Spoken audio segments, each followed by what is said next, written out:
اس کے بابا نے کہا، مگر وہ اس پرخصوص سے ماحول سے دور ہٹ جانا چاہتی تھی، تیزی سے یہاں سے نکل جانا چاہتی تھی۔ جب بھی تو نفی میں گردن ہلائی تھی۔ بابا ابھی کچھ دیر پہلے ہی بنا کر پی تھی، اگر پھر پی لی تو رات کو نیند نہیں آئے گی۔ جواز معقول تھا۔ اس کے بابا سر ہلا کر اپنی چائے کی طرف متوجہ ہو گئے۔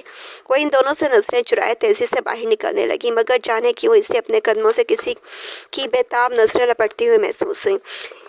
اس کے قدم رک رک کر چلنے لگے اور اس کے قدموں کی یہ سستی سمیع حمزہ سے چھپی نہ رہ سکی۔ اس کا دل بند ہونے لگا۔ کیسا ساتھ تھا یہ، کیسا رشتہ تھا کہ چند لمحے ہی لگے تھے اور یہ انجانے میں قائم ہو گیا۔ نہ جان نہ پہچان، بالکل اجنبی ہی تو تھے وہ، مگر پھر بھی دل کیسے دھڑک رہا تھا، دھڑکنے کیسے اور کسی اور نام پر سانسوں میں کیسے کسی دوسرے وجود کی خوشبو عام بسی تھی۔ چند ہی لمحے ہی تو ہوئے تھے، سمیع حمزہ کا اندر پورے کا پورا کسی اور کا ہو گیا تھا۔ وہ نہیں چاہتا تھا کہ ابھی کپ میں چائے ختم ہو، ابھی کیا شاید وہ چاہتا تھا کہ چائے کبھی ختم نہ ہو، مگر چائے تو چائے تھی، اس کی خواہش نہیں کہ ختم نہ ہوتی۔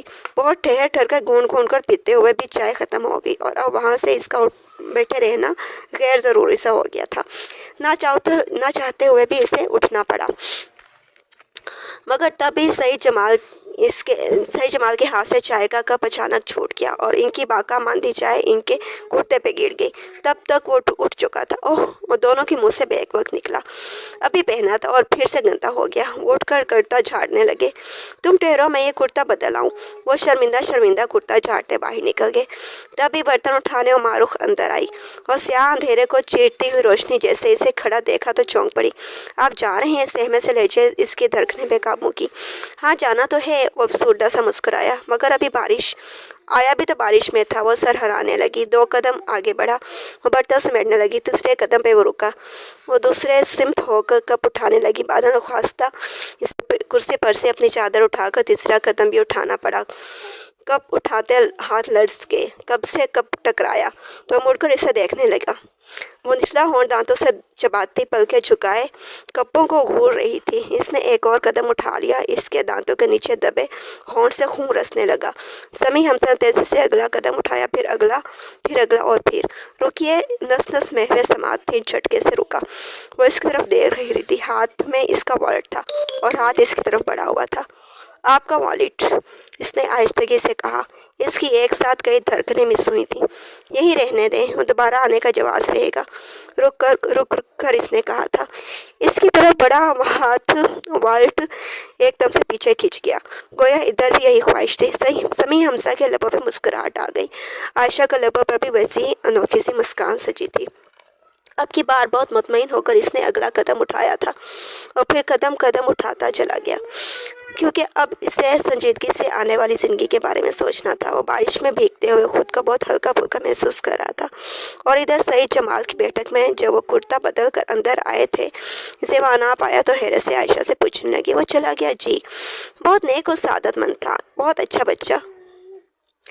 اور اپنی آواز ابھی، اوہ، اس کا والٹ، وہ اپنا والٹ یہیں بھول گیا۔ ان کے لہجے میں محسوس کی جانے والی پریشانی اور فکر تھی۔ کوئی بات نہیں بابا، ہم کون سا اسے رکھ لیں گے، مگر بیٹا جانے وہ کون تھا؟ میں تو یہ بھی نہیں جانتا۔ وہ حد درجہ فکر مند تھے۔ ابو، آپ نہیں جانتے، مگر وہ تو جانتا ہے نا۔ ہمارے پاس یہ امانت ہے اور اس کی، اور مجھے یقین ہے وہ اپنی امانت لینے ضرور آئے گا۔ عائشہ نے اطمینان سے کہتے ہوئے اپنے اندر جھانکا، اور اس کے دل نے زور سے دھڑک کر اس کے کہے کی تصدیق کر دی تھی، کیونکہ وہ یہی اپنے والد سے بھی بڑی امانت چھوڑ گیا تھا، کیونکہ بھیگے موسم کی رت نرالی تھی اور وہ آنے والی رتوں کا بے چینی سے انتظار کرنے لگی تھی۔ ایک خواب ہے، اس خواب کو کھونا بھی نہیں ہے، تعبیر کے دھاگوں میں پرونا بھی نہیں ہے، لپٹا ہوا دل سے کسی راز کی طرح، وہ شخص جس کو میرا ہونا بھی نہیں ہے۔ جی جناب، ناولٹ، افسانہ، ناول، یہ سب کچھ آپ کو ملیں گے ہسٹری ٹروور کے کارنر ڈائجسٹ میں، اور ڈائجسٹ کارنر میں آپ کو بہت اچھے ڈائجسٹ کی سٹوریز ملیں گی۔ اس کے لیے آپ ہمارے چینل کو دیکھتے رہیں، سنتے رہیں، سبسکرائب کریں، لائک کریں اور مزید آگے شیئر کریں، تاکہ ہماری مزید اچھی ویڈیوز آپ کو ملتی رہیں اور آپ انجوائے کرتے رہیں۔ اسٹوری کے بارے میں بتائے گا کہ آپ کو یہ کیسی لگی ہے، اور اپنے کمنٹس دیجیے گا. مجھے آپ کے کمنٹس کا انتظار رہے گا. اوکے، اللہ حافظ، بامان خدا. میں دھڑکتا ہوں تیرے سینے میں دل کی صورت، اے میرے دشمن جاں، اور دعا دے مجھ کو.